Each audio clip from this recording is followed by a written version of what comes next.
Talking for the remainder of the day for another hour and a quarter or so, hour and a half, something like that. I don't know what time it is. We're talking about how to respond to the needs of children who are triangulated in and perhaps polarized between their high conflict parents. We are resting upon the foundation that we've spent our day building, understanding the importance of holding and the dynamics which can compromise the child's felt experience of being held. We're beginning to talk about interventions. And specifically, I am taking the position more and more soundly, more and more resolutely over the course of my career and over the sequence of opportunities to speak to groups such as yourselves. I'm more and more firmly prone to say that individual psychotherapy with children doesn't help. It's just not practical. It comes out of the medical model, after all. The medical model suggests that individuals can be diagnosed and treated. You put them in a room, you give them a pill, you give them a medicine, you give them a physical therapy, and they can get better. The kids that we're talking about don't have a problem in and of themselves, and even if they do, it's the symptom, it's not the cause. The cause happens in the family system, symptom system. Child therapy can give the child better tools with which to stay afloat, but it can't drain the pool. It doesn't solve the problem. There are a lot of times where it may be necessary, and the only thing that can do to give a child psychotherapy, to give them tools, to give them floaties, to give them a personal flotation device, a PFD, not to be confused with a PDF. But that's a last case resort, because far better, if the system allows, if circumstances allow, for you to drain the pool. I'm seeing one 13-year-old girl, have seen her for a while now. Each of her parents, of course, are divorced. Each of her parents are remarried, and all four of the parents hate each other. I think even the married couples hate one another. Every 6 months or so, I sit down with all four of them, which is an exercise in masochism on my part. And I say to them, you know, I can't fix your kid, but you can. Why don't you start to try to communicate and cooperate? You know, some of that clear, calm, consistent stuff that we keep talking about. And they make all the right noises, yeah, we'll try, and then nothing changes. And so in that instance, I really feel ethically obliged to be clear with everybody. We don't have a specific goal in therapy, the kid and I. It's not that we're fixing her grades or her relationships or, she's not a behavior problem in school. She's not overtly depressed, although I suspect she is subtly depressed. We're helping her cope with the chaos of her life. Mom and maybe stepdad wanted her to go to a private high school. Dad and maybe stepmom didn't. Huge battle. They went to court. They probably spent $10,000 over whether she should go, which high school to go to. In my role as her therapist, I had no opinion about where she goes to school. I helped her talk about what it's like not to know where she's going to go to school, whether she's going to be going to school with her friends or not, whether she's going to be able to do her favorite activities or not. And as I said to somebody over the lunchtime, my job as her therapist was to be confused with her. Not to stop her being confused, not to fix it. To let her know that her confusion makes good sense. To validate that experience. But I couldn't solve the problem for her. Only her parents could. Creating a child-centered therapeutic port in the storm from the first call. We've covered some of this, so I'm going to go over it kind of quickly. Parent A calls, I want to know, what is your legal relationship to the proposed patient, to the child? Time and time again, pardon me if this sounds gender specific, it is, and I don't know how generalized it is. Dad gets concerned about the child and assigns stepmom to call me. Well, I can listen to anything she wants to say, but I really can't tell her anything. She has no legal relationship to the child. She certainly can't enroll the child in psychotherapy. But my message to her, as it is to anyone who calls about child therapy, is I'd like all of the caregivers to get on board in this process. And so I'll often provide some basic information and collect some demographics, and then I'll say to the caller, would you please follow up by emailing me with a copy to the other parents? And then I can respond online to all of you, and we'll all be on the same page. Fair warning, the longer you talk to parent A, no matter what you're saying, you're telling jokes, you're talking about the weather, the more suspicious parent B will be that you are secretly an ally of parent A. These people are invested in seeing the world in black and white. I don't think I've ever said this before, but maybe high conflict divorce breeds borderline personality disorder. Well, maybe. Yeah. Does the other parent know about the call? Can I meet with all the parents together? I know that is suicidal in some instances, but it is indeed what I want to do. And some parents laugh at me. No one's yet hung up on me. And I'll do it as often as I can, but please be cautious. I'm not a lawyer. With few exceptions, we aren't lawyers in this room. But do not encourage parents who have a restraining order to breach the restraining order just because Dr. Garber said so. If they breach the restraining order, it may be invalidated and they lose a protection. Did I get that right? Okay, maybe. Okay, right. So if any of the caregivers feels unsafe doing this, or if they are legally constrained or restrained from doing this, then I'll conduct 2 initial parallel separate first meetings. That's an expensive, time-consuming process, but I'm going to go through it if necessary. Are there safety concerns? Is there a restraining order? And in the instance in which one parent has exclusive custody, exclusive legal custody, that parent may be legally able to enroll the child without alerting the other parent. Clinically, I still want the other parent notified. And if the calling parent has exclusive legal custody and refuses to allow me to talk to the other parent, at least I'm going to be really suspicious about what's happening, and at most, I may turn down the case.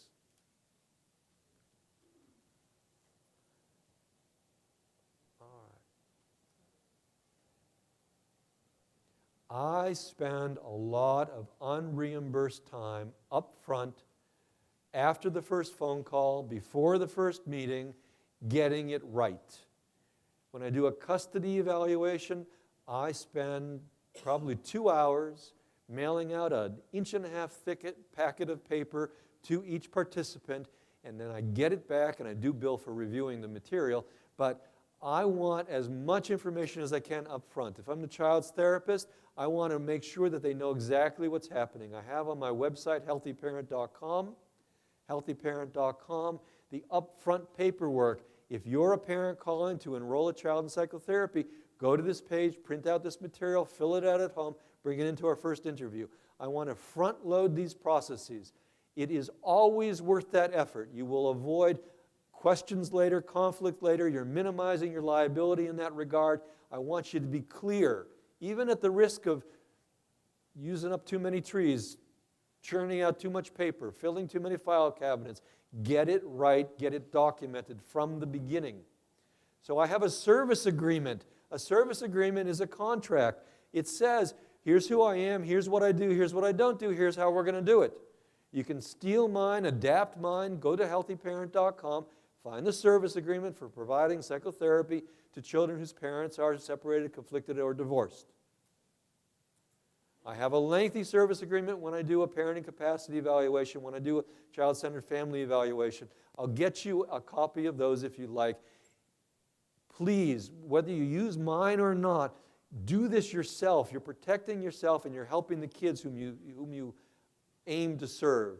I use lots of history questionnaires. You can steal mine from the same website. I want to get a copy of the current parenting plan, even if I'm just the psychotherapist. Do you do that? If you're seeing a kid who's in psychotherapy, do you get the current parenting plan? Do you review the document that says, the number of times that mom, for example, has called me and said, the court gave me exclusive custody, and I get the document and it says joint custody. You need to check that yourself. Do you have a lawyer on retainer yourself? Does your agency have a lawyer that you can check with? This stuff is important. That's familylawconsulting.org. Oh, I gave you a sample service agreement conducting psychotherapy with the child whose parents are conflicted, separated, and divorced. This is my other website, familylawconsulting.org. Click on the Louisiana button. I'd forgotten that I gave you a sample of that service agreement. It's right at your fingertips. Please reference, if you're not aware, the AFCC Court-Involved Therapist Guidelines. I'm not going to take time to read you bits and pieces here and now. This is the cutting-edge, up-to-date, I don't know that it's fair to call them ethics. They're not. They are ethical, but guidelines for how to proceed if you're providing services to a child whose parents are conflicted, separated, or divorced. The reference is at familylawconsulting.org. The document looks like the upper right-hand corner there. Read it.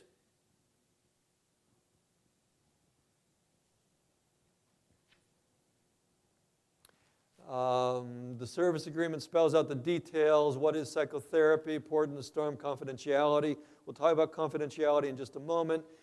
Or right now, maybe. All right, here's the dilemma.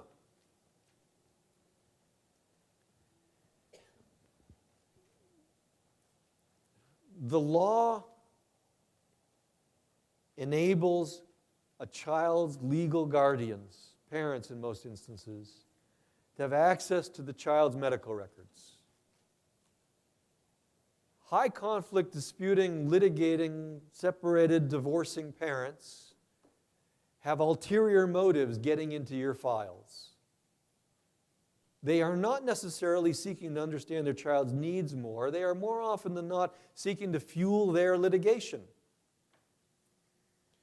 So what do you do, particularly if your patient, the child, is more than 6 or 7 or 8 years old, is old enough to know and care?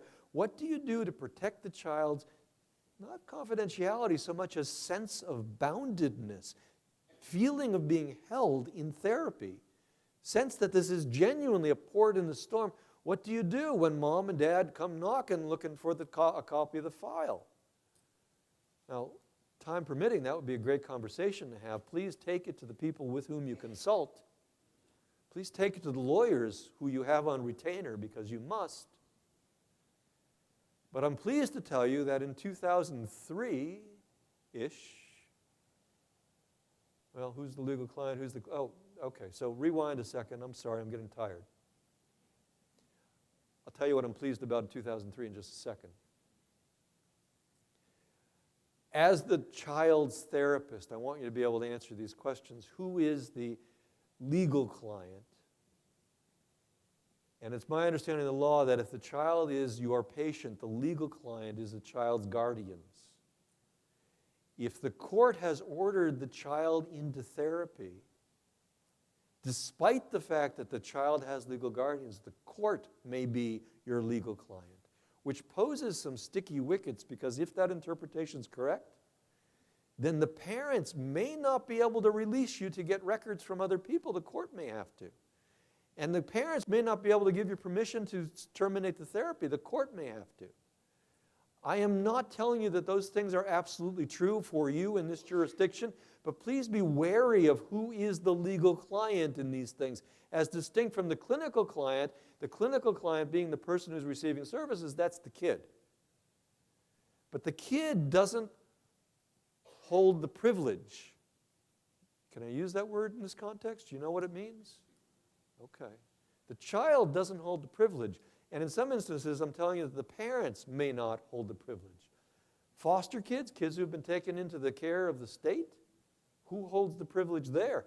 It may differ based on each state and each kid. Beware. How do you define and protect the therapy relationship? What information can you share with the parents? What information must you share with the parents? Whose consent do you need to obtain information? All right, this is the thing, 2003, 2005. State of New Hampshire, I'm proud to say, 2005. Google this, or for all I remember, it's at familylawconsulting.org. The case is New Hampshire Supreme Court, Berg, that is B-E-R-G, versus Berg, B-E-R-G. Eugene and Kathy Berg, I can say these things to you because it's public record, it's right there on the page, it's on the internet, are divorcing mom and dad. They each have more money than they could ever spend in a lifetime. They have 5 kids. Each of the 5 kids has a therapist. The kids are spending all of their time with mom and resisting or refusing contact with dad. Dad's lawyer subpoenas all 5 therapists to turn over their records. All 5 therapists refuse. Yes, you can refuse. Dad's lawyer takes this matter to the family court, and it ends up before the Supreme Court of the state of New Hampshire. And I'm proud to say that the Supreme Court of the state of New Hampshire recognized that there are some instances in which the child's rights trump the parent's rights, and this is one of them. Dad's lawyer was on a fishing expedition trying to prove that mom was undermining his relationship with the children, that mom was alienating. And the Supreme Court said he does not have the right to intrude upon the privacy of the child's therapy to serve his selfish needs.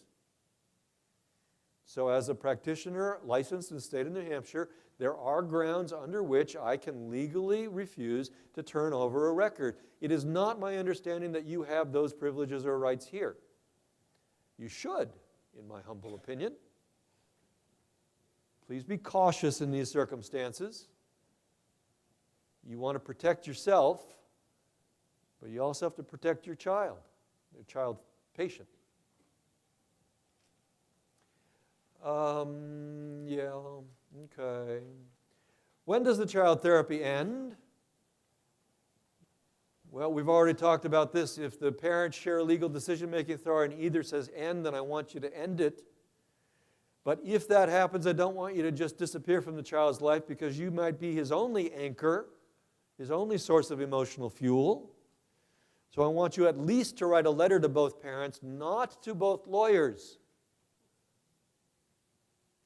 I don't want you to invite them into the battle. I don't want you to invite yourself into the legal matter. Write to both parents. You can be confident that they will turn over your letter to their lawyers. That's fine. And in that letter, I want you to say, I am respecting Dad's wish to terminate this psychotherapy. I'm gravely concerned that doing so will cause damage to this child. Please advise how best to proceed. You might want to include things like here are referrals for 3 other therapists who would accept this self-destructive case, but it's up to you. I want you, if possible, to invite the 2 parents to come sit down with you and talk about why this is happening.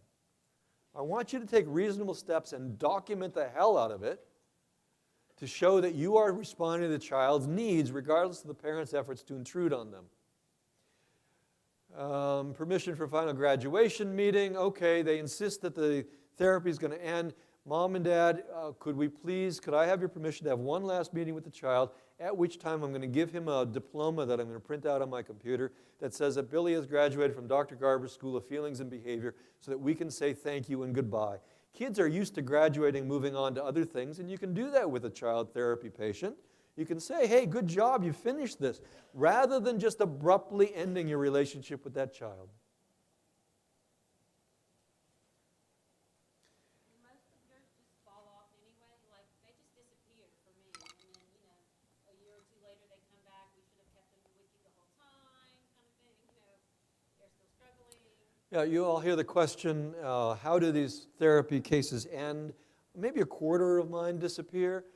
I do a couple things to avoid that. I'm glad to talk to you about it later. And I frequently say to people when we take a break or if we don't have anything scheduled, I'll say specifically, please don't disappear. I invite people to be in touch with me via email all the time. I scan through scores of emails every day, and I tell them I'm just scanning through. If they want me to pay special attention, I tell them, please put Ben or Dr. Garber in boldface print in the midst of their email, and then my scanning, I'll stop, I'll catch that, and I'll start reading. I don't charge them for that, typically. If I'm doing a custody evaluation, it's a different story.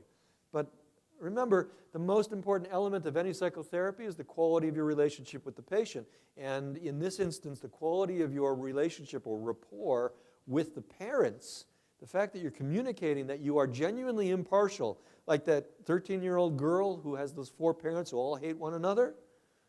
Well, they all love me. That proves their pathology right there, I'm sure. But they recognize that I'm impartial and I'm there for the kid. They wanted me to take a side about what school she should go to, and I said, no, I'm not. I'm her therapist. I'm staying out of it. I'll help her cope with whatever happens, but you got to decide what happens. Remember, we're front-loading these things. There's lots of paperwork going on. How parents respond to that paperwork, particularly if you're doing an evaluation, is really important. A lot of parents feel this way, drowning in paperwork, overwhelmed by paperwork. If I'm doing an evaluation, that information is important to me because the world is full of all kinds of paperwork. All kinds of fill out this form and do this thing and get the checklist done. And if they get overwhelmed by it, I wonder how able they're going to be to meet the child's needs as the child grows. And then there's other parents, those type A parents who, like, before it's even sent out, they've got it done and it's triplicate and it's typewritten and their lawyer has approved it. And that says something else entirely to me about how they might be responding to their child's needs.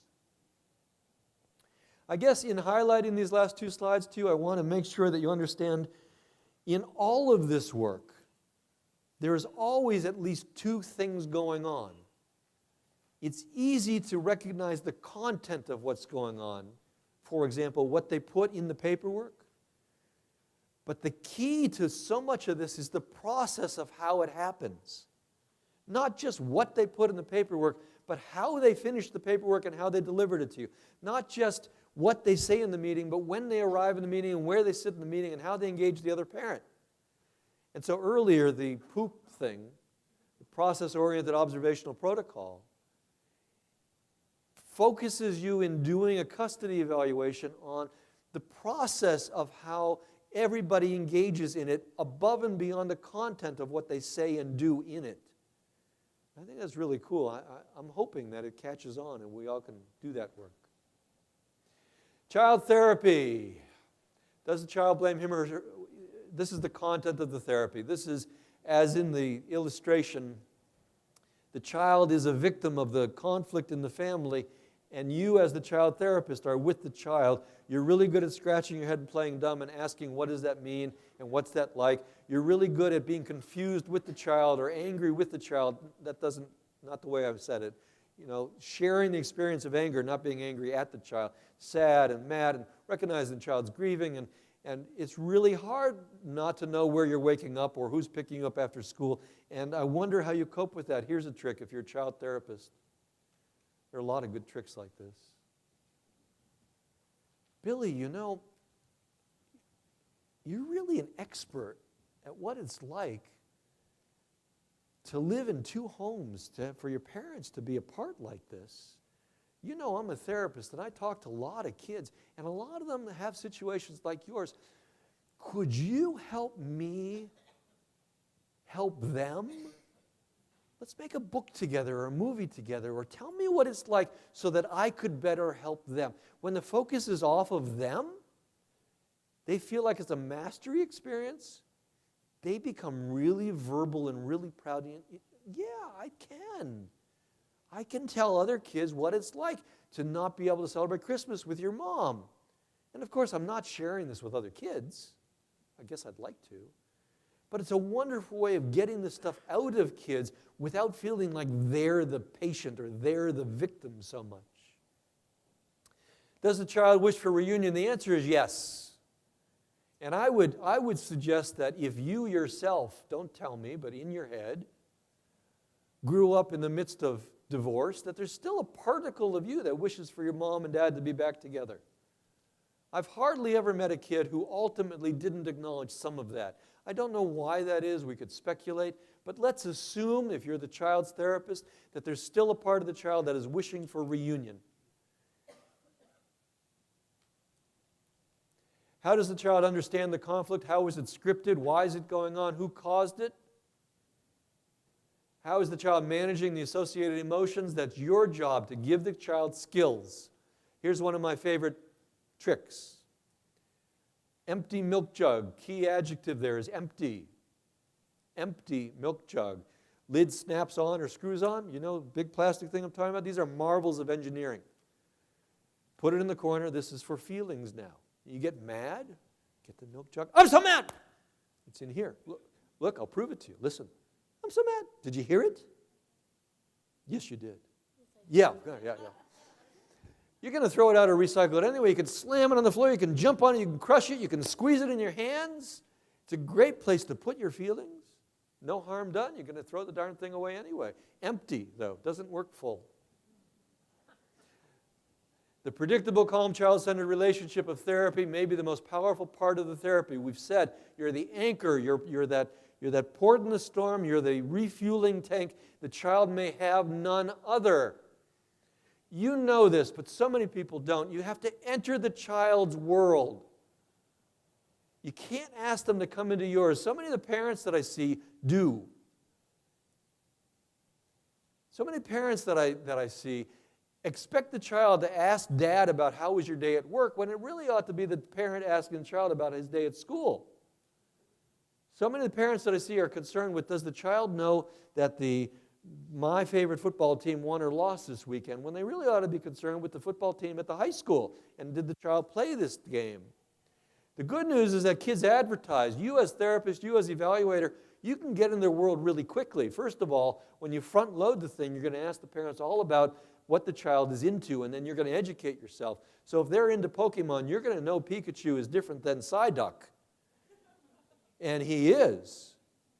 And if they're into a boy band or a clothing style or a music group, God save me, what is 25 Pilots? What is that? Oh, no, they got 4 more. But they advertise, they wear it all over their bodies. And so, I do it unconsciously at this point. Perhaps you do as well. A child walks into my office I've never seen before. I read his T-shirt and say, I never heard of that group before. What do they play? Oh, that team. Yeah, I don't really follow sports, but how'd they do recently? You're putting them in a position to feel like they're mastering something, that they're on solid ground, that you're entering their world without being intrusive. That's how you make a relationship with them. That's how you give them the sense that you care, that you're being sensitive and responsive, and these kids seldom get that elsewhere. You're going to respect their boundaries, particularly kids who have a history of trauma and abuse. You're not going to do that.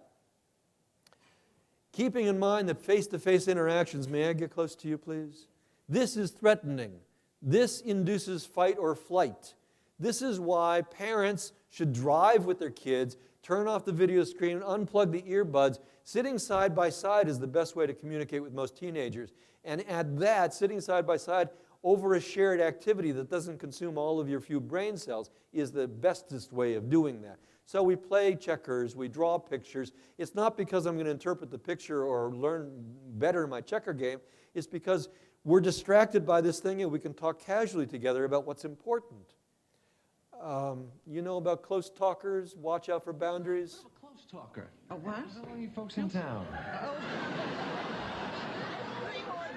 3 more days, and then we're off to Paris. It's amusing, but I want to just illustrate the boundary thing. I want you to keep a respectful distance, which if you get old like me, gets harder because a kid will sit at that end of the couch and I really can't hear him. And I'll say, scoot on down, or can I sit over there next to you? By the way, speaking of cynicism and couches and private rooms, we do this odd thing as therapists. We close ourselves into rooms with doors and windows shut with children who are victims. As evaluators, sometimes we go into their homes and we interview them in their bedrooms. Please be cautious. I'm not saying this to scare you, I think. Maybe I am.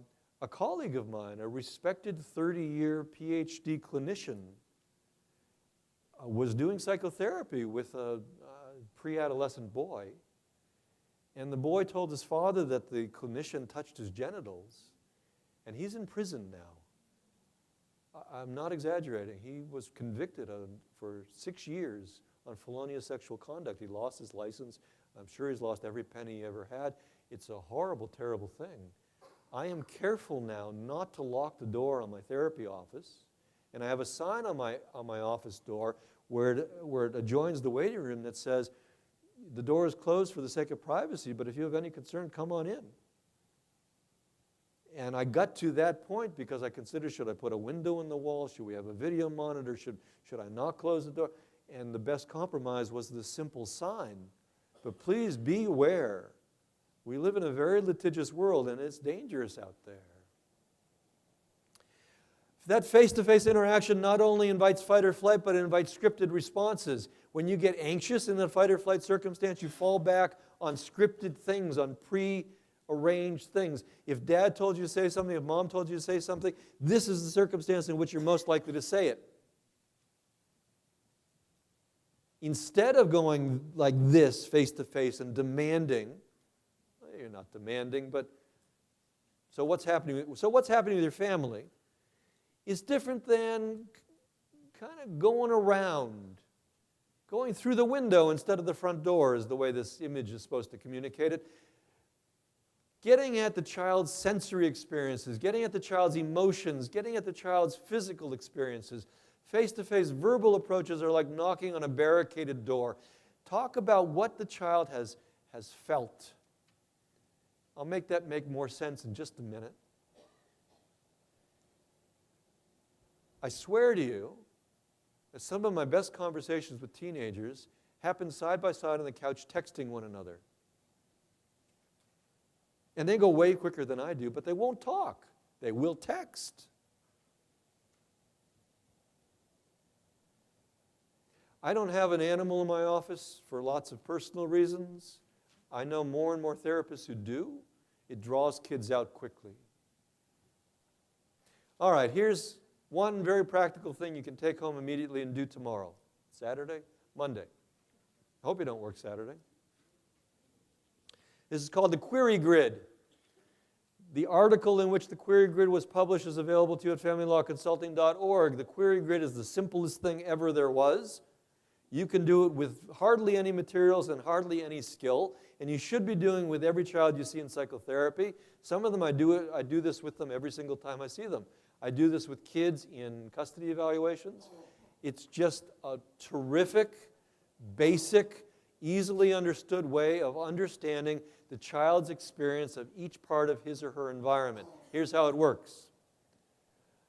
Columns define feelings. There are 4 basic feelings of being a human being, 4 basic flavors of emotion: happy, sad, mad, and scared. Happy, sad, mad, and scared. The rows are the environments in the child's life. A little kid might have 2 environments: mom's house, dad's house. Maybe 3, mom's house, dad's house, preschool. A bigger kid might have mom's house, dad's house, school. Mom's house, dad's house, school, friends. You define the rows based on the child's world. The entire task is, okay, Billy, I'd like you to please point to any empty square. What goes in this square? Something that goes in this square, something that makes me feel sad when I'm home with Dad. What goes in this square? Something that makes me feel mad when I'm at school. Good, Billy, you understand it. We can go in any order you want. I just want you to tell me one thing that fills in each square. I'll write it down. I might have a follow-up question for you. When it's done, we can do something else. You know the concerns about leading questions? None here. You know the concerns about bias and kids who are adultified, parentified, polarized, triangulated into their adult conflicts? That will show here. Kids will sometimes tell you all happy things about mom, all mad things about dad. Well, you got to wonder. Because the truth is, we have all 4 of those feelings in all parts of our lives. If you're closed to one or another flavor of feeling about a specific environment, that's a clue for what's happening. It's great grist for the mill if you're a therapist. It's great grist for the mill if you're doing an evaluation. So, Billy, I'm happy at school when I can go out to recess. I'm happy when Dad reads me bedtime stories. I'm happy at home with Mom, when friends come over. He did all of the happy ones first. Lots of kids do. They're easier. What makes you sad? He gets scared at school when Mitchell chases me, and he's leaving out mad for last. I'm mad at Dad's when I have to go to Mom's. I'm mad at school when I have to go to the principal's. I'm mad at Mom's when she grounds me. I always number the sequence that he gives them to me in. I'm always curious about how they turn out. I'm scared when Dad is drinking. I scratch my head and say, orange juice? What's scary about orange juice? No, beer and wine and stuff like that. Oh, does Dad drink beer and wine and stuff like that? Lots. But Mom told me to tell you about that. Dad told me not to. Oh, anything else they told you to tell me? Nope, that's it.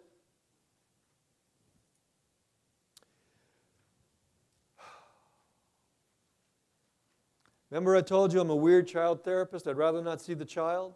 I'd much rather provide co-parenting support to the parents.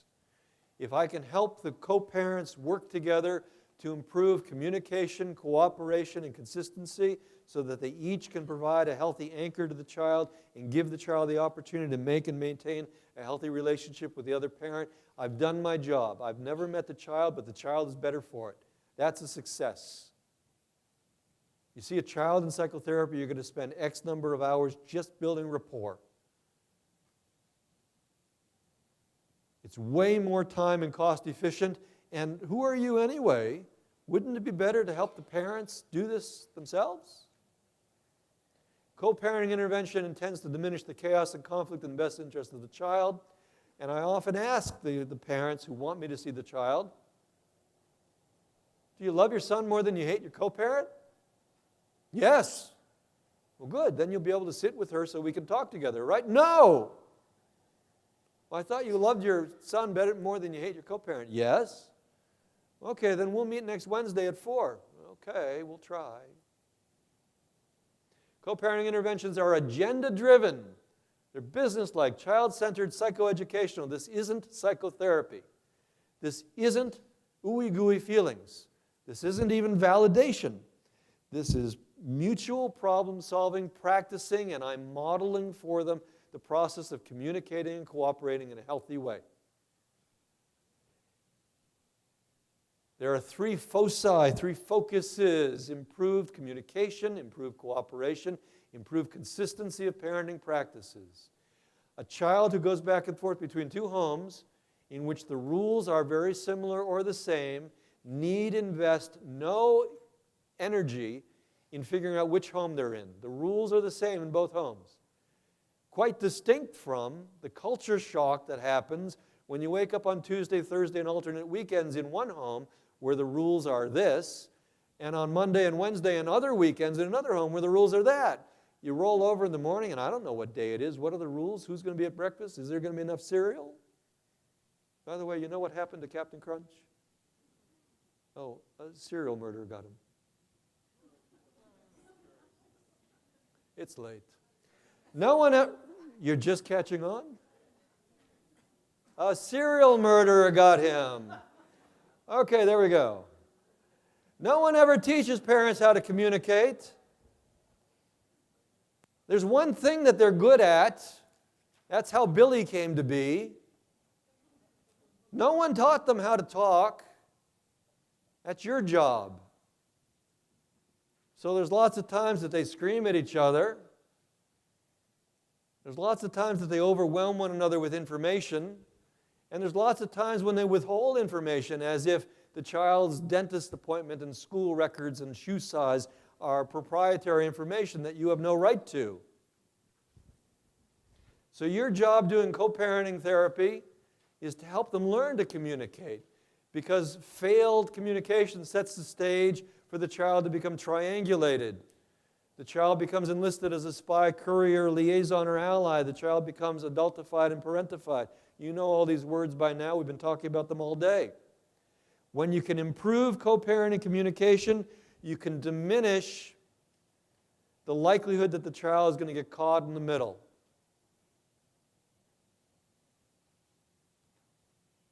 Do you know how to do that? Do you have some tools? Co-parental communication should be concise, bullet points. Grammar doesn't count. Spelling doesn't count. Predictable and scheduled. Now here's the premise, but you know this already. Structure reduces anxiety. If I don't know when Mom's going to let me know how the child's doing, I'm going to get anxious. Is he okay? But if I know I can reliably predict that 5 o'clock each day, or within an hour before transition, or twice a week, I'm going to get a note, and the note's going to be structured because there's categories to fill in, I'm going to be less anxious, and conflict's going to diminish. Certainly, the communications we're talking about need to be child-centered. For my purposes, there's no reason the parents need to talk about anything besides the child. Now, they may in reality need to talk about child support and the mortgage and the life insurance. Okay, let the lawyers handle that. I don't need to know that. But I want them to reliably, predictably communicate with one another about child-centered matters. And it needs to be done in an unemotional way. Here's my favorite phrase for parents to communicate together. Here's what I heard. Can you help me understand? I'll repeat it. Here's what I heard. Can you help me understand? That is quite distinct from, why did you? Now, ironically, many of the parents that I see, particularly in custody evaluations, are themselves really successful professionals who go to work all day and conduct business-centered, unemotional, constructive, collaborative communications with lots of other professionals. And so I say to these people, your adult intimate relationship is over. That's what the divorce part was. You are now co-CEOs of the business named Billy. Your job is to run that business. You don't get to run it yourself. Now you manage this communication at work. Why can't you manage it here? For some people, that clicks. That makes sense. Businesslike.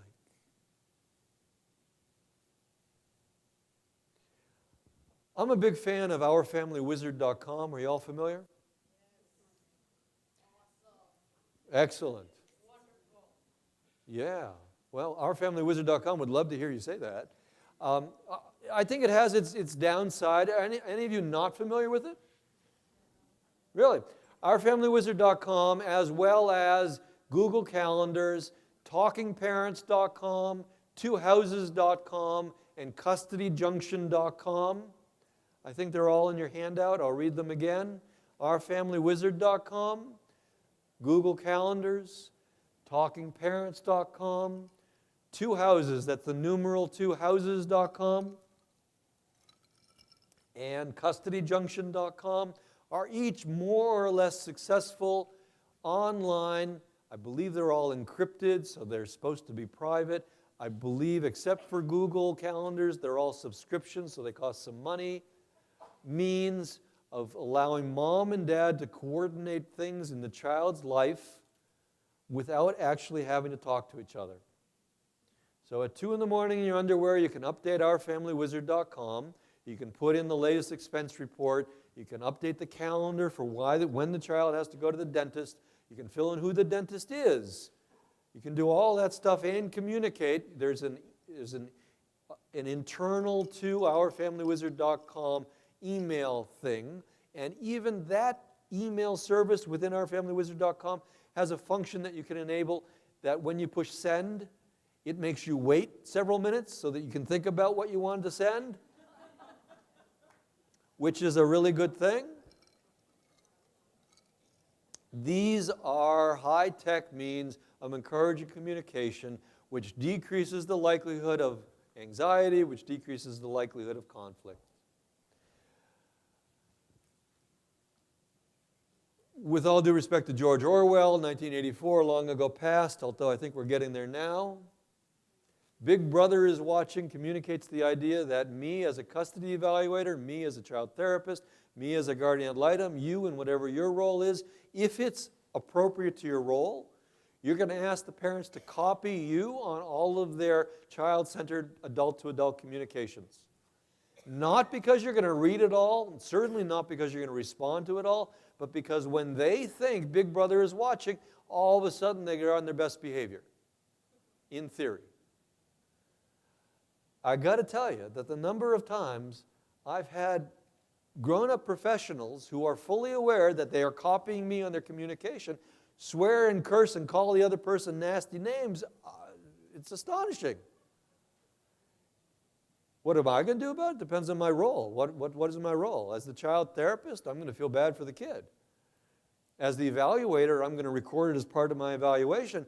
As a professional or as a human being, no matter what my role is in the child's life, I'm going to be pretty darn sure that if dad can't stop himself from calling mom a schmo in an email that I'm monitoring, I'm pretty darn sure that he's going to be exposing the kid to mom's a schmo. In some roles, I'll ask dad. I might respond to the email, to both of them, figuratively scratching my head. You're aware that you're copying me on this, right? And you chose to call her these names in this email that I'm being copied on, right? Could you help me understand, please, why that happened? Because she is a schmo. All right, just thought I'd ask.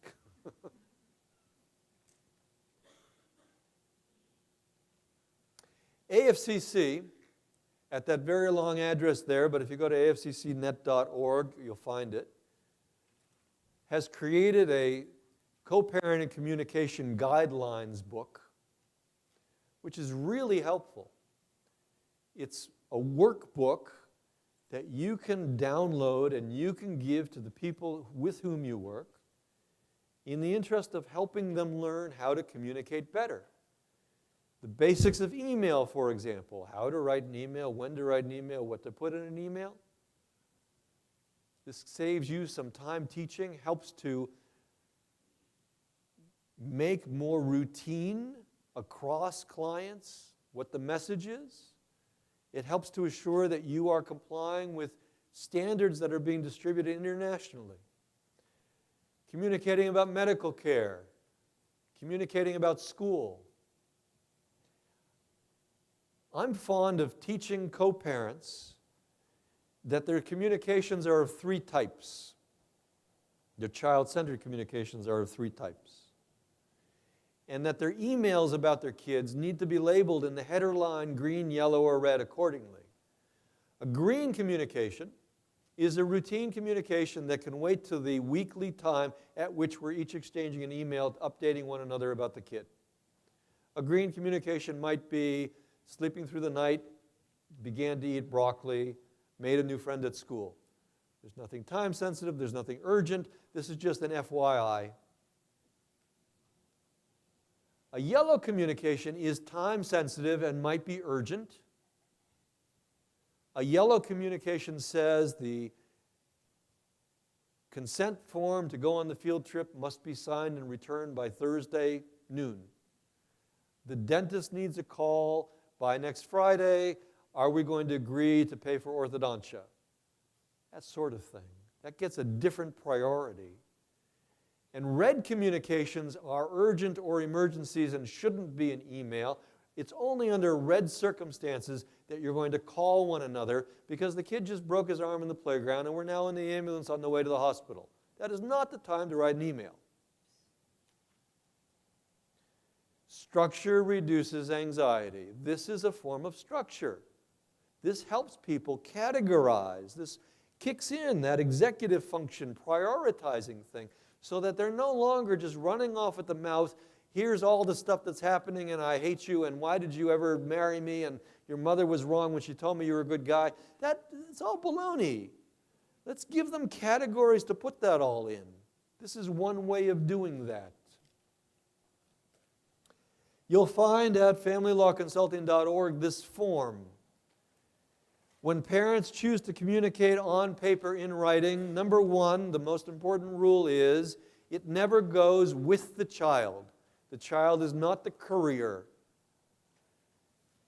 In any case in which communication or something has to be transported, it goes adult hand to adult hand. The form highlights, it structures what we're going to communicate about so that the rows, is my pointer working? The rows, this is one child, this is two children, this is number 3 child.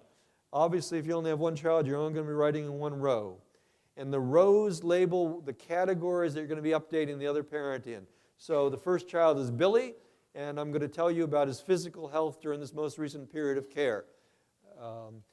Did he grow? Did he start on a medication? Was he injured? Did he have any appointments? Any physical health concerns? The second category, Sorry, what's going on there? That's weird. The second category is academics. What does it say in the tiny little print? Anybody read it? Neither can I. In-class work, homework, grades, tests, quizzes, projects, plans, and events. So physical health, academics, sorry about that.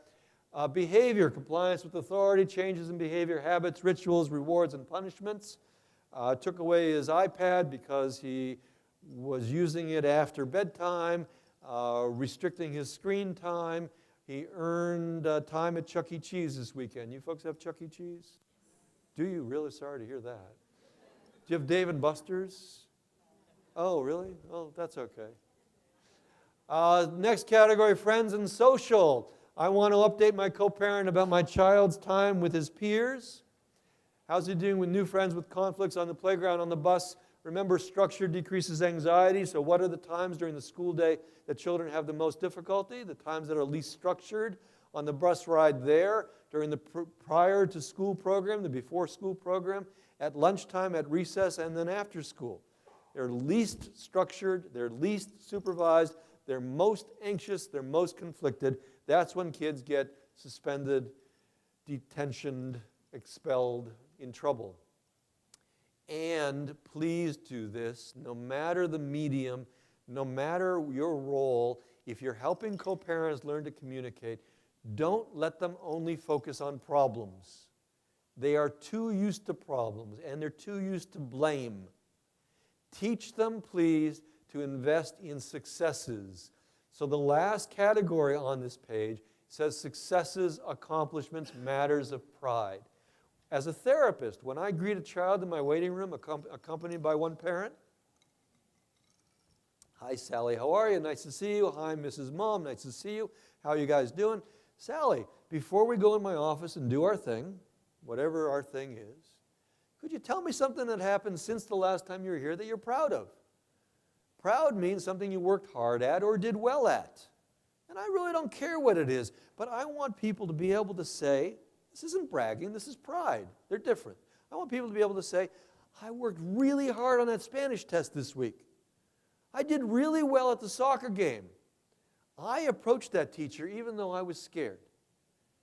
It's a great way of building self-esteem, and for these high-conflict parents, it's a great way of remembering that the world isn't all black.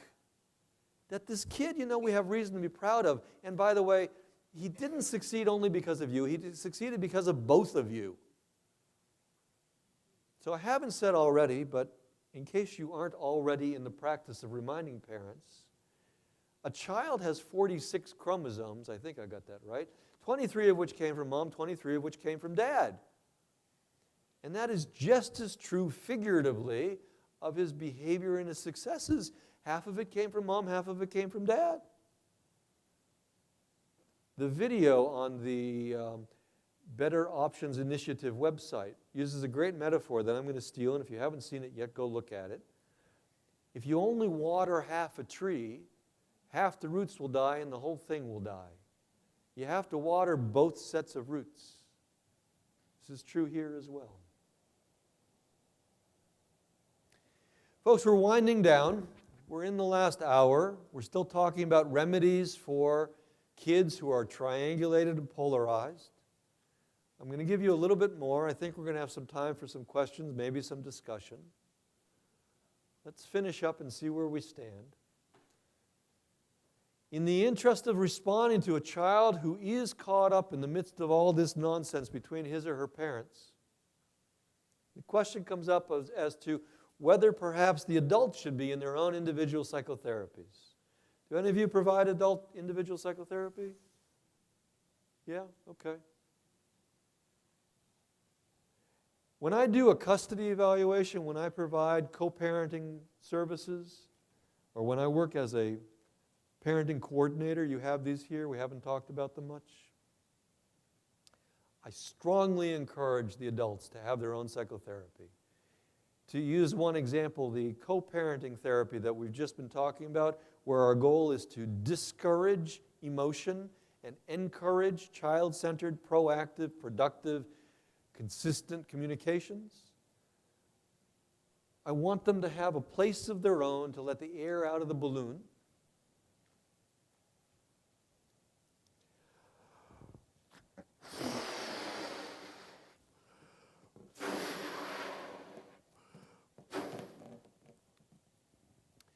Because if you're filled with emotion like this, all it takes is a tiny little pinprick for you to explode.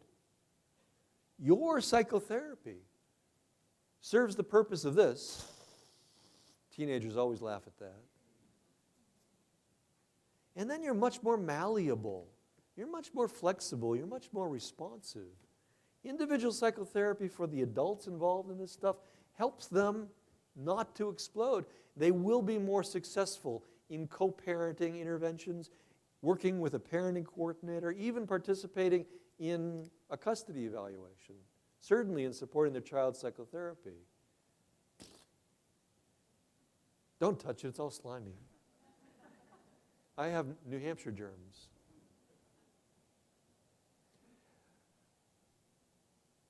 The risk, however, of individual adult psychotherapy that I see time and again, and I hope and pray you are not victim to, is that if the individual adult psychotherapist has no source of information besides the client, him or herself, you will end up artificially and often erroneously endorsing their view of the world and compounding the larger systemic problem. You follow that? Dad says mom's a schmo and he ought to get custody. Dad has a therapist and goes in to see Dr. Brilliant and tells Dr. Brilliant all the ways in which mom's a schmo and he ought to get custody. Dr. Brilliant, who has no other source of information, listens to Dad, believes Dad, says, "Oh my God, I can't believe they're doing that to you, Dad. Yes, I'd be glad to go to court and testify for you, Dad. Of course you should have custody, Dad." Wrong. As much as I want individual adults who are involved in all of this nonsense to have their own port in the storm, to let the air out of the balloon, I want it to be part of a systemic intervention. So the individual adult psychotherapist needs to get more information than just their client. Maybe read the GAL report. Maybe we ought to construct a system to hold the family system, a system of therapists. Yes, I know this is expensive. Yes, I know this can be impractical, especially if you work in a rural environment. Yes, I know managed health care hates this and hates me. That's okay. They're not the only ones.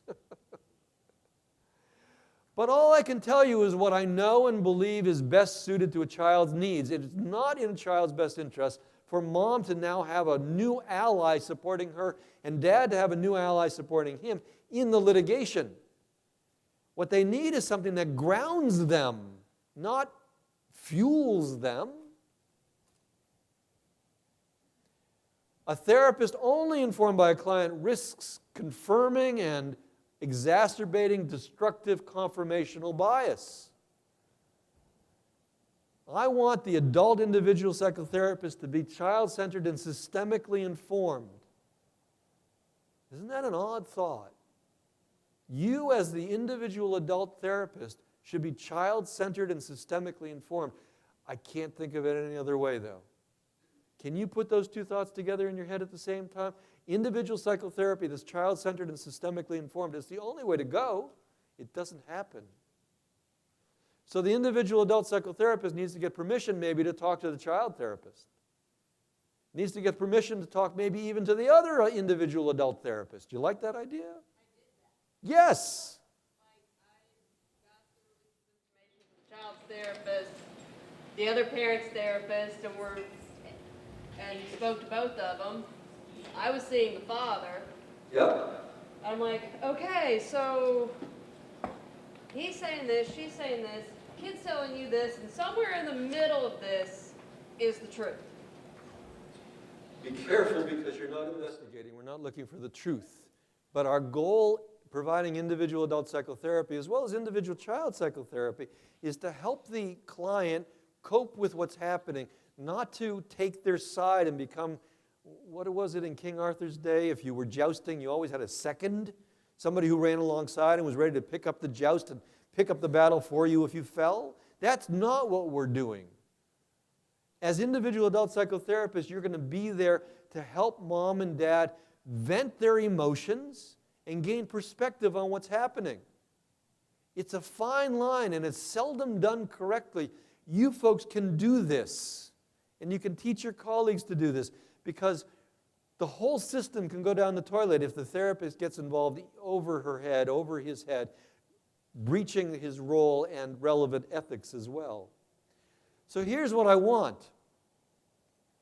This is my ideal. I know it's not terribly practical often enough. I want there to be a super parent. Now, that's not someone with a big red S on their chest, not somebody from the planet Krypton. A super parent is a superordinate parent. A parenting coordinator, usually, sometimes a guardian ad litem, maybe even the court, if the court is really available to you. This is somebody who's going to hold the reins, who's going to hold the safety net, so that the system of therapists holds the system that is the family. I want a parenting coordinator to be able to talk to mom's individual therapist and dad's individual therapist and the child's individual therapist. Periodically, all four of them are going to meet together, not to spill their guts to breach confidentiality, but to make sure that we're all working towards the same goal, and that is serving the child's needs. This is child-centered, systemically informed psychotherapy. This is, maybe if you need an insurance language phrase for it, this is family therapy, plus a parenting coordinator. Can you do all this yourself? We'll talk about that in a second. Probably not. Here's how the information flows. You see all the players up there? At the top, this fellow is working with mom and dad, communication, cooperation, consistency. Here's dad's therapist. Here's mom's therapist. Here's the child's therapist. Here's parenting coordinator. Yes, that's 5 professionals. How often does that happen? I'm fully aware, not often. It doesn't hurt to have the ideal in mind, though, because sometimes you can approximate it. I want the child therapist and the parenting coordinator to be talking together all the time. How much does the child therapist shares varies with the child's age and maturity. I don't want the child therapist breaching the child's privacy. I want the parenting coordinator, who's the puppet master over this whole thing, to be well informed about the child's needs. I want the co-parenting facilitator who's working with mom and dad, informing the parenting coordinator about parenting plan loopholes and compliance problems. We're feeding information to the parenting coordinator. I want the individual adult psychotherapist feeding information to the parenting coordinator about the parent's abilities.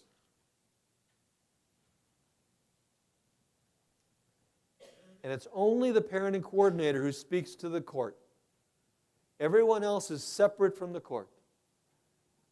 All of the information is funneled through the parenting coordinator who speaks to the court. You don't need to go to court anymore. You do your job with your respective therapist. You get information about the child's needs. You are making sure that whatever your role is focused on the child's needs. The parenting coordinator is the liaison to the judge.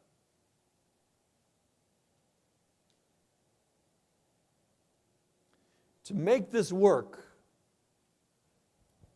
the parenting plan has to be bulletproof. That's this book. If you haven't heard me say it often enough today, structure reduces anxiety. This is the structure that high conflict families live by, the parenting plan.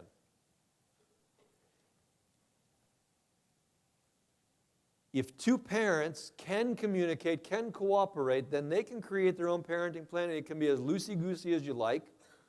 It can be as empty of structure as you like, because they're going to be able to work out all the loopholes on their own.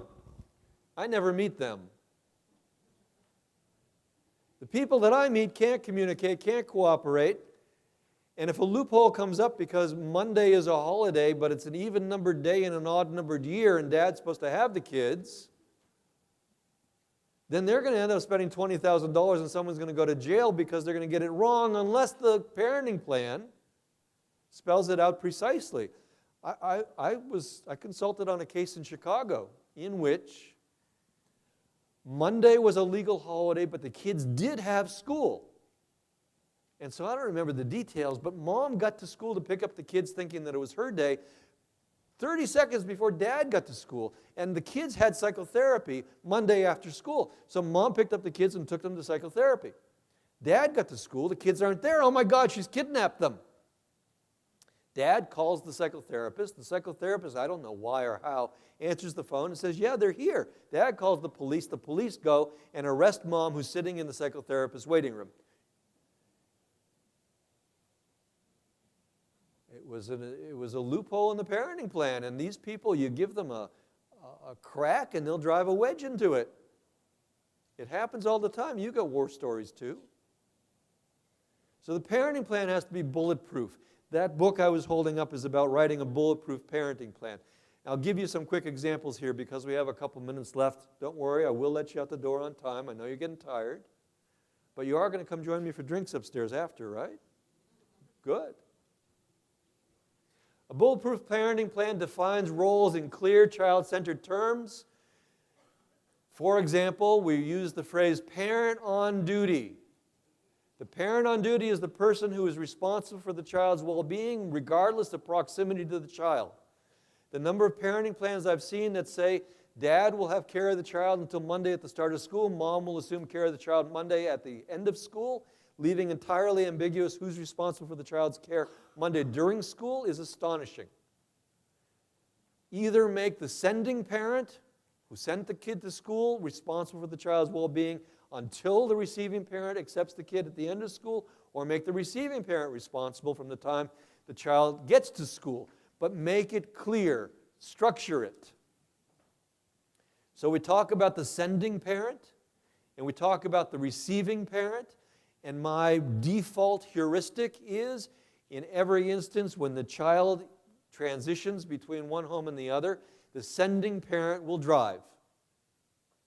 Or the receiving parent will drive.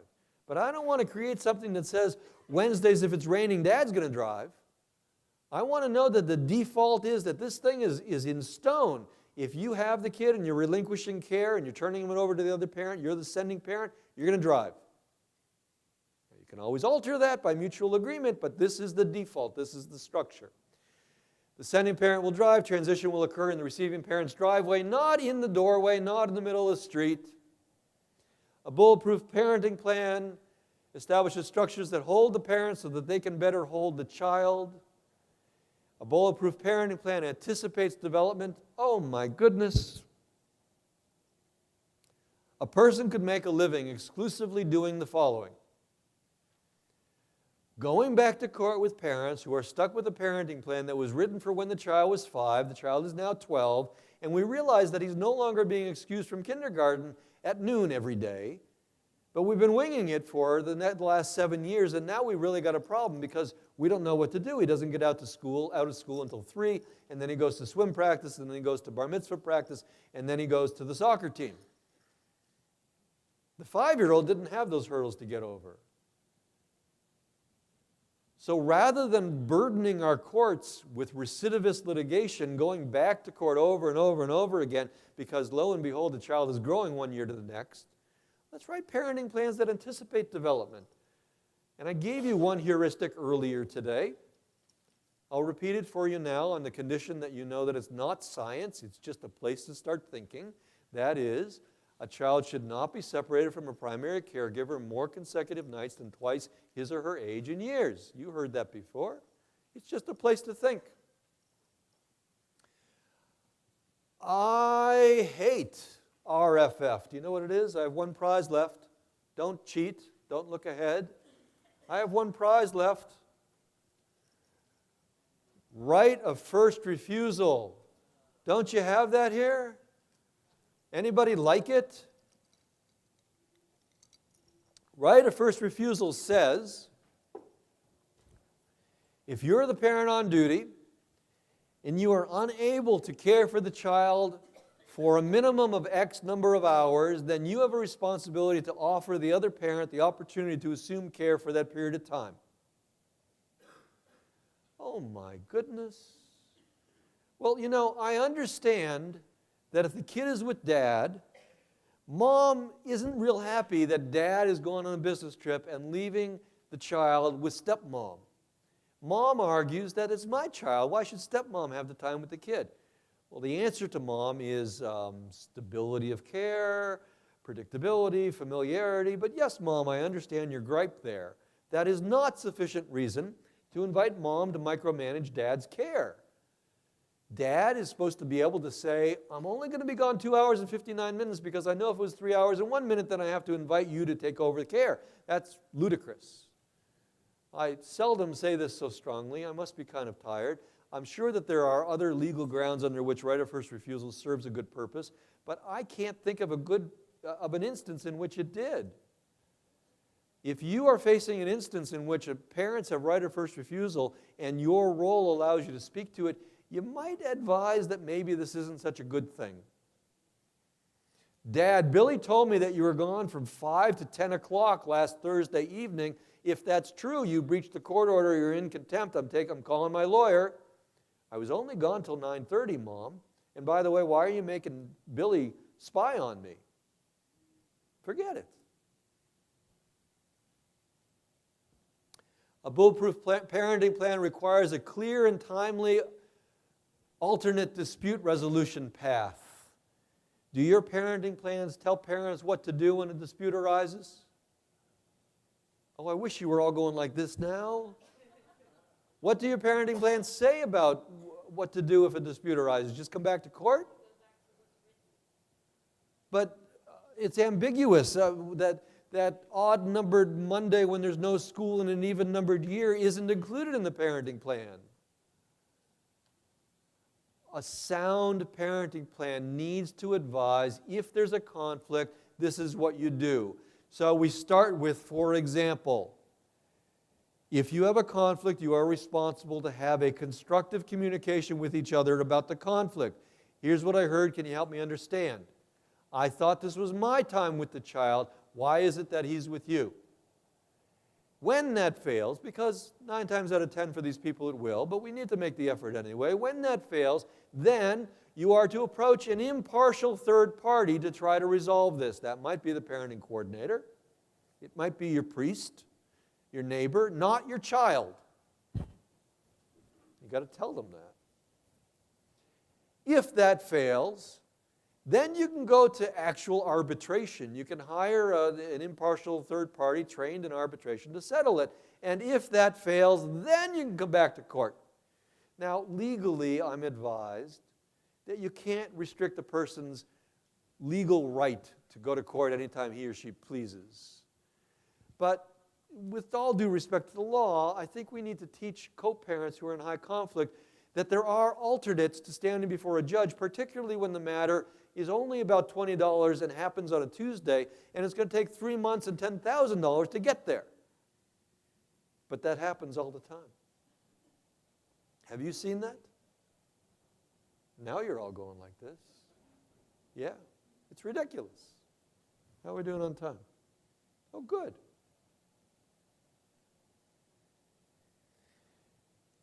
Are any of you parenting coordinators? Do you all know what a parenting coordinator is? Do any of you know what a parenting coordinator is? Okay, let's take a minute and talk about parenting coordinators. I understand that they are legal in Louisiana. Good. Go to afccnet.org and read the guidelines published by AFCC for what is a parenting coordinator and how they should operate.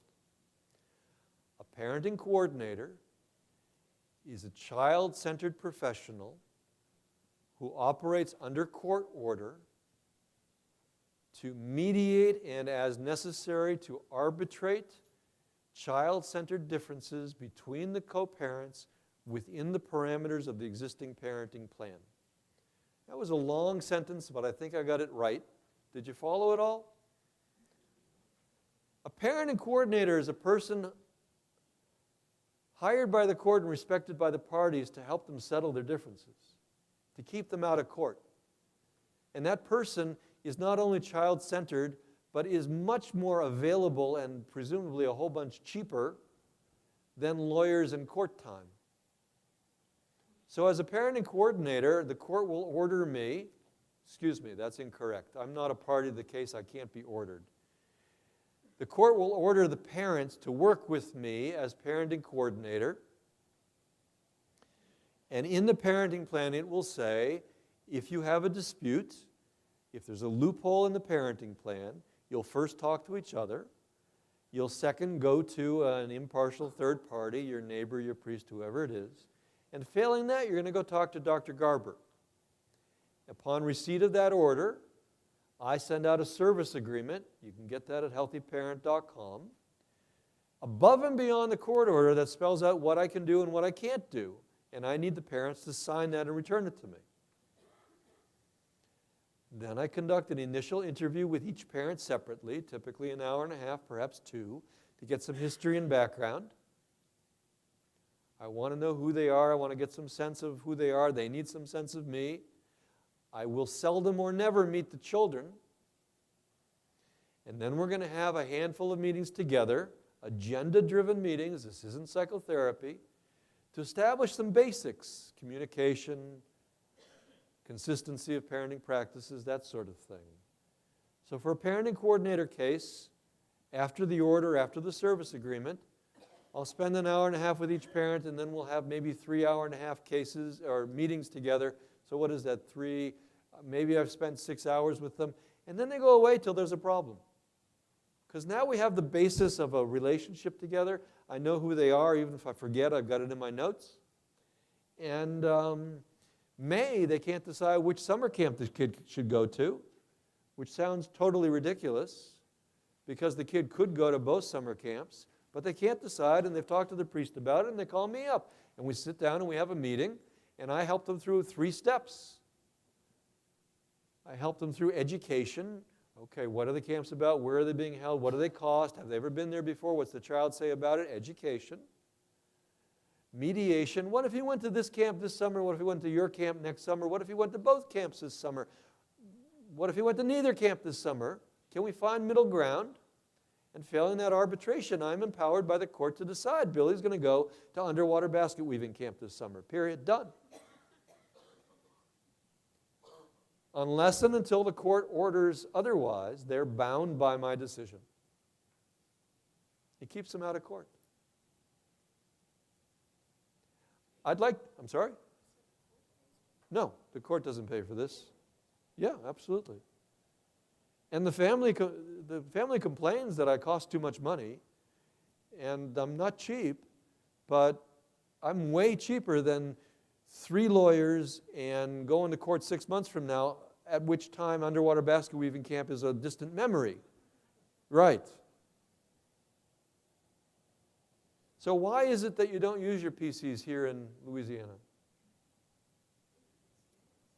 Expense.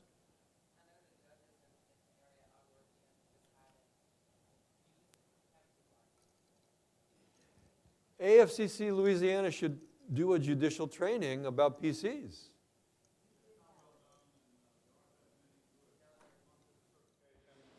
Some JDCs, some judges would not know what you're talking about. There aren't many, and no one knows about it. Can I guess, we haven't talked about this, but can I guess that you folks have a lot of pro se litigants? Yes. Not really. Medicaid clients, but I'm asking a different question. Not really? No, not really. And what essentially happens is a lot of custody cases are litigated through juvenile court, through child protection proceedings and things like that, kind of a backdoor litigation of custody. We don't have a lot of people representing themselves, though. John is saying we don't have a lot of people with pro se status. What? I heard a voice. In the 15th JDC, there's a lot of pro se litigants that go through the family court. There are 2 family court judges in Lafayette Parish, Acadia, and Vermilion. And there's a lot, to the point where Susan Theo actually created a pro se docket. Yeah. At one point. It was about 60% or 50% in Lafayette recently, whereas Dr. Semino is up in Pineville, Louisiana. The reason I'm asking, you all know what a pro se litigant is, someone who's represented himself before the court. The reason I'm asking is, the question came up about affording parenting coordinators, and if they can afford a lawyer, then a parenting coordinator is both cheaper and quicker. But if instead they're going to court representative themselves, then a parenting coordinator costs money and a pro se litigant spends zero. Yes, ma'am. I used to do that, but it wasn't a system that is put together, I think, well enough. And so what happens is when a judge who's brought up in the system used everybody, we work. Then when another judge gets elected, it's I see. Because your judges are elected, some of the habits that you train them in go away when they get unelected, when they leave office, something like that? Yeah. Let's change the entire judicial system. I'm sorry, Aaron, what was that?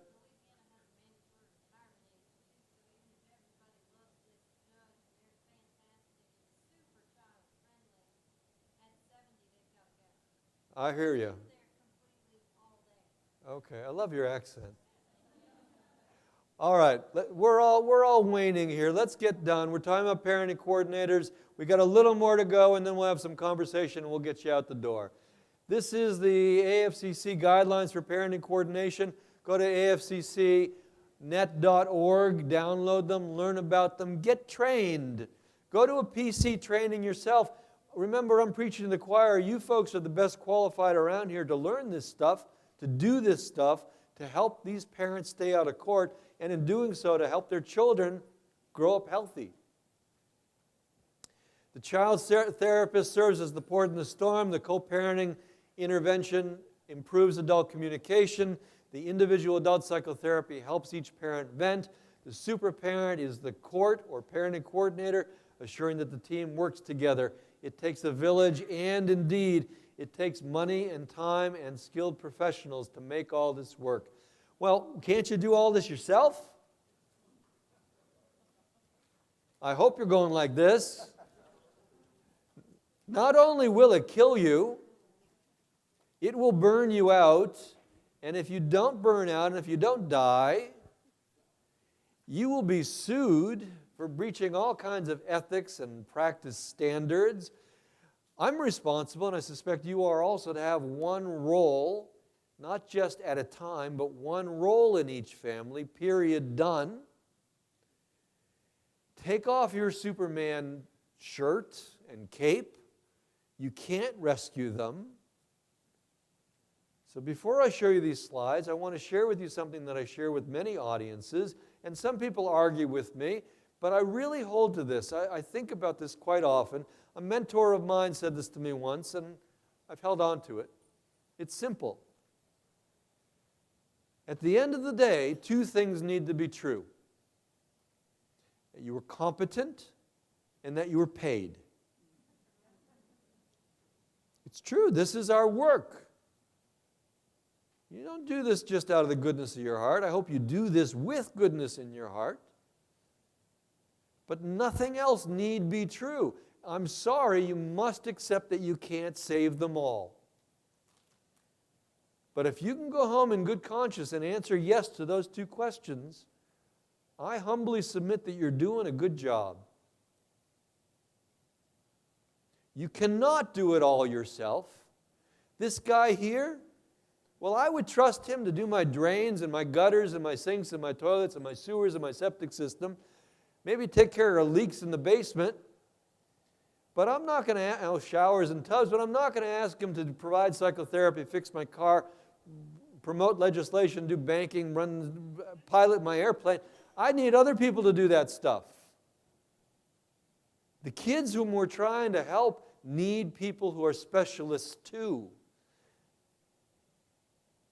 It takes a team. You are not sufficient by yourself. You must have colleagues with whom you consult, with whom you share the burden, the privilege, the responsibility of helping these kids. I would not want surgery entirely conducted by one poor soul. I want there to be a team of people taking care of me, each with his own purpose. So it may be impractical, and you may walk out of here saying, boy, that was a great idea, but it'll never happen in Louisiana. Well, let's make it happen at least a little bit. So you're providing individual psychotherapy. Can we get somebody to meet with the co-parents together? Can we get the kid a therapist? Can you talk to the managed care insurance company if that's what it takes to say this kid's going to get better if you'll also pay for family therapy? Well, maybe they'll say no, but there's no harm in asking. You can't do it all yourself. It takes a team to take care of that child. So here we are at 3:30. Exactly. I'd like to give you some summary thoughts. These are all redundant. You've heard them before, but I want them to be fresh in your mind when you walk out the door. And we might have 15 minutes to shoot the breeze a little bit before we go up for drinks. I'm hot on that idea.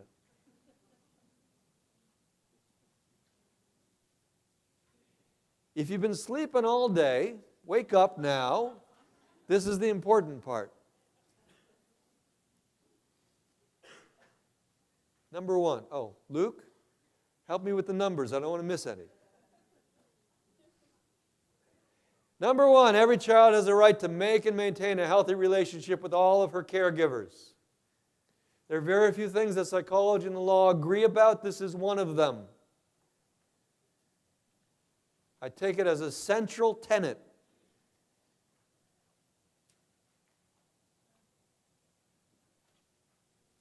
Children can be okay with one caregiver, but why would we deprive them of the richness of more?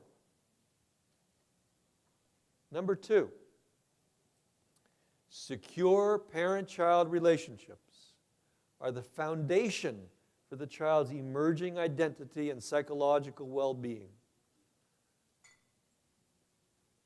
No one is ever a lost cause. There are plenty of people whose childhoods have been contaminated and corrupted by all sorts of chaos and conflict.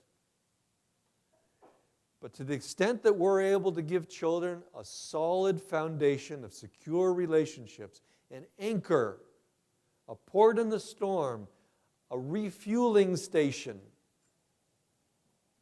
we are ensuring their resilience as they grow towards adulthood.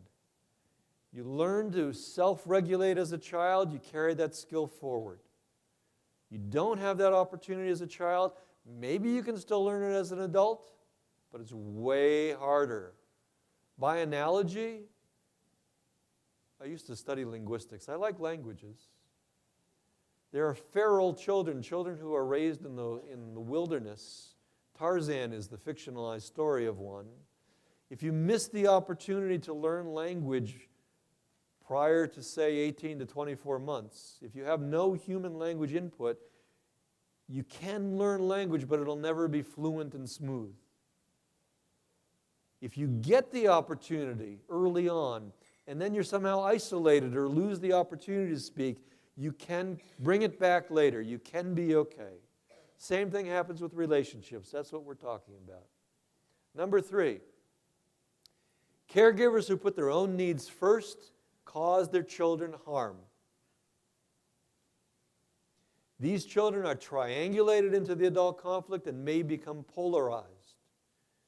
They may end up taking sides in the adult battle, becoming chameleon-like, adapting in ways that are, in the short term, very successful, and in the long term, very destructive.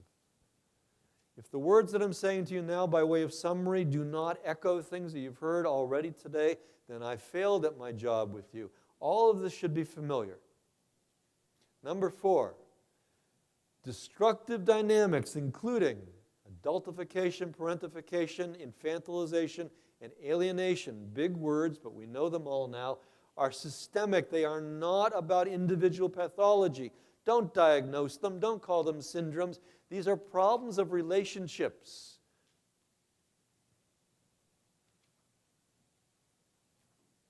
They therefore call for systemic remedies, not individual remedies. So we spent a lot of time talking about the pluses and minuses of individual child and adult psychotherapies and how those conventional familiar services should be child-centered and systemically informed. Number five, the numbers in the lower left. The numbers in the lower right. We are learning how to implement behavioral, legal, and psychological structures that reassure and reinforce the child's security. Folks, You remember Steve Austin, the Bionic Man? Are any of you old enough?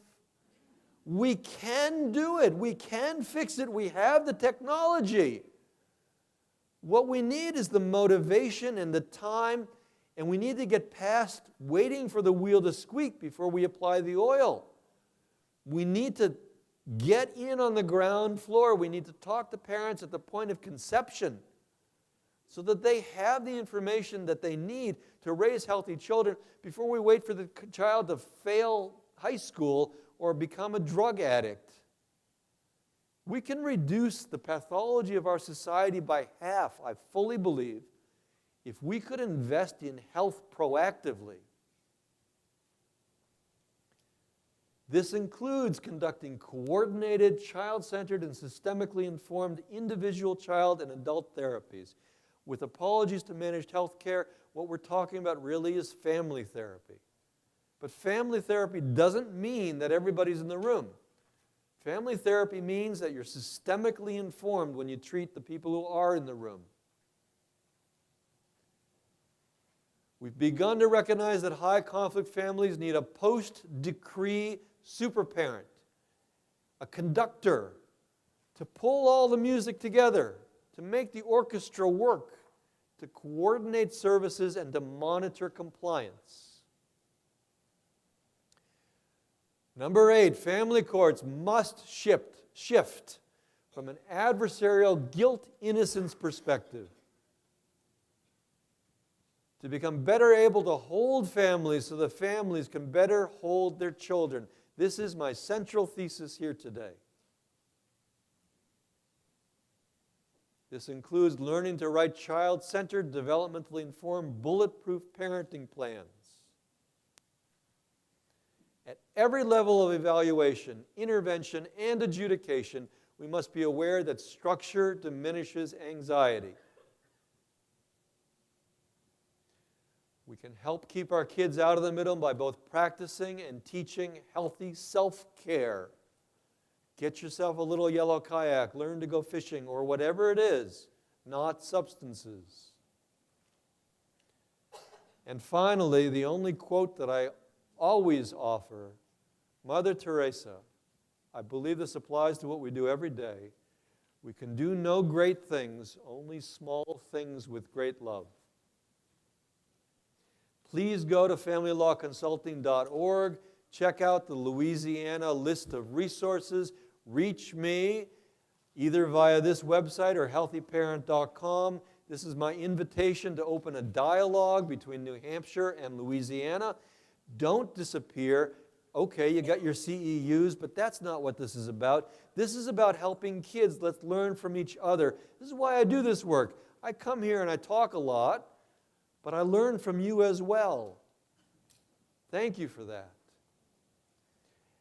Let me just mention, because we got an extra second, if you go to familylawconsulting.org, I've had the privilege once of offering something called intensive peer mentoring. I had 3 folks, master's level mental health providers, come down from Canada. We spent 3 days together. We spent 4 hours each day. I gave them an 1,100-page syllabus of materials, resources, forms, service agreements, research articles, and we spent 12 hours over the course of 3 days improving the quality of their practice, learning from each other, talking through hypotheticals, talking through actual cases. It was an incredible experience for all 4 of us, including myself. I'm looking for the next opportunity to do that. I welcome you to inquire more about intensive peer mentoring.